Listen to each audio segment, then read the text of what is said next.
God friends. லூக்கா எழுதின சுவிசேஷம் 22ஆம் அதிகாரம் 40ஆம் வசனம். அவ்விடத்தில் சேர்ந்த பொழுது அவர் அவர்களை நோக்கி, நீங்கள் சோதனைக்குட்படாதபடிக்கு ஜெபம் பண்ணுங்கள் என்று சொல்லி, சோதனைக்குட்படாதபடிக்கு நாம் ஜெபம் பண்ண வேண்டும். எதிலிருந்து சோதனை? உடனே நம்ம என்ன யோசித்துப்போம்? நமக்கு கடன் வராமல் இருப்பதற்கு, பிள்ளைகள் ஃபெயில் ஆகிடக்கூடாது எக்ஸாமில், அவங்க வேலைக்கு போகிறாங்க இன்டர்வியூவில் செலக்ட் ஆகிடணும், இதெல்லாம் சோதனை.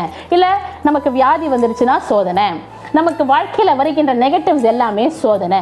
கடவுள் இப்படி அனுமதிச்சிட்டார் என்று யோசிக்கிறோம். சோதனைக்குட்படாதபடிக்கு என்று சொன்னால் இது எல்லாம் வாழ்க்கையிலே உலகம் நமக்கு கொடுக்கின்றவைகள், உலகத்தினால் ஏற்படுகின்ற காரியங்கள்.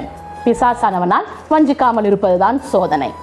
சோதனைக்குட்படாதபடிக்கு பிசாசானவன் நம்மை சோதிக்கணும்னா கூட இயேசுவிடத்துல பெர்மிஷன் கேட்டுதான் வந்து நம்ம சோதிப்பான். யோபுவை சோதிக்கும் பொழுது இடத்துல சென்று ஒரு பெர்மிஷனை கேட்டுதான் வரான்.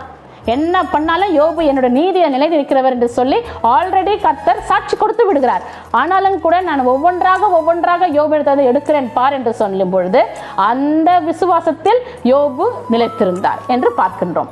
நம்மை வஞ்சிக்கும் பொழுது ஒரு சில காரியங்களை கட்டிடத்துல சென்று அதுக்கப்புறமா தான் நம்ம கிட்ட வந்து சோதிக்கிறான் என்று சொல்லி பார்க்கிறோம். இந்த சோதனை என்பது என்ன தெரியுதுங்களா? டெஸ்டிங். எல்லாரோட வாழ்க்கையிலையும் சோதனை உண்டு. நான் கிறிஸ்தவன் என்று சொல்லும் பொழுதே, கிறிஸ்துவை உடையவன் என்று சொல்லும் பொழுதே சோதனை உண்டு. அந்த சோதனையை நாம் எப்படி சகிக்கின்றோம்? திராணிக்கு மேலாக சோதிக்கப்பட அவர் ஒருபொழுதும் நம்மை விட மாட்டார். தாங்கிடும் பலன் கொடுத்து நமக்கு தப்பி செல்லுகிற வழியையும் உண்டாக்கி கொடுக்கிற வல்லவர் தான் நம் நாதராகிய இயேசு கிறிஸ்து. நம் அனைவருமே பாருங்க, நம்மளோட வாழ்க்கையில ஒரு வனாந்திரத்தின் பாதையை கடந்து வந்திருப்போம். எல்லாருடைய வாழ்க்கையிலும் ஒரு வனாந்திரம் இருக்கும். நம்மளுடைய தனிமை ஒரு வனாந்திரமா இருந்திருக்கும். நம்மளுடைய சிறு வயதிலே ஏதோ ஒரு காரியம் நமக்கு வனாந்திரத்தின் வழியாக கொண்டு வந்திருக்கும். திருமணத்தின் பிறகு, திருமணத்திற்கு முன்பு என்று அநேக விதமான காரியங்கள் நமக்கு வனாந்திரத்தை கொண்டு வந்திருக்கும். இது எதுக்காக தெரியுமா?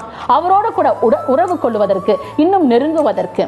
அந்த சோதனையின் வேலையில அந்த ஜெயிப்பதற்கு அவருடைய பலன் வேண்டும். அதுதான் ஜெபம், அதுதான் சரியான ஆயுதம். ஜெபம் என்னும் ஆயுதத்தை நம்ம கையில் எடுக்கணும். நம்மளுடைய கருப்புள்ள பட்டயத்தை நம்ம கையில் எடுக்கணும். போய் புலம்பிக்கிட்டு யாருக்காவது கால் பண்ணி ஜெபம் பண்ணுவாங்களா? ஜீசஸ் கால்ஸ்க்கு கால் பண்ணலாமா? ஜீசஸ் ரெடீம்ஸ்க்கு கால் பண்ணலாமா? எல்லாம் தவறே கிடையாது. இது எல்லாமே செய்யலாம், நோ ப்ராப்ளம். ஞான் செய்யணும். இது அவங்க அந்த ஸ்தாபனங்கள்லாம் உருவாவதற்கு காரணம் என்ன தெரியுமா? அது எல்லாமே புறஜாதியினருக்காக, வேற்று மதத்தினருக்காக. அவங்க ஜெபிக்க தெரியாது, யாரோ ஒருவர் ஜெபித்தா நல்லா இருக்குன்னு போறாங்க.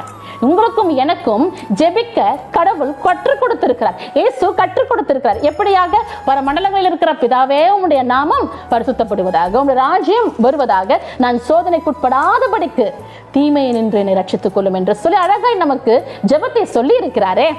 நாம எதற்காக யாருக்கும் கால் பண்ணணும்?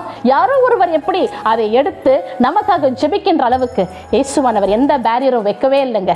நம்மளுக்கான காரியத்தை நாம கேட்டு பெற்றுக்கொள்ள வேண்டும். சோதனையை ஜெயிக்கின்றவர்களாக நாம் இருக்க வேண்டும் என்றுதான் கர்த்தர் விரும்புகிறார். அதற்கு நம்மை பழக்குவிக்கிறவராய் இருக்கிறார். உங்களுடைய சோதனையின் பாதையில யாருக்கு கால் பண்றீங்க? இல்ல நீங்களே டைரக்டா இயேசப்பாக்கு கால் பண்றீங்களா?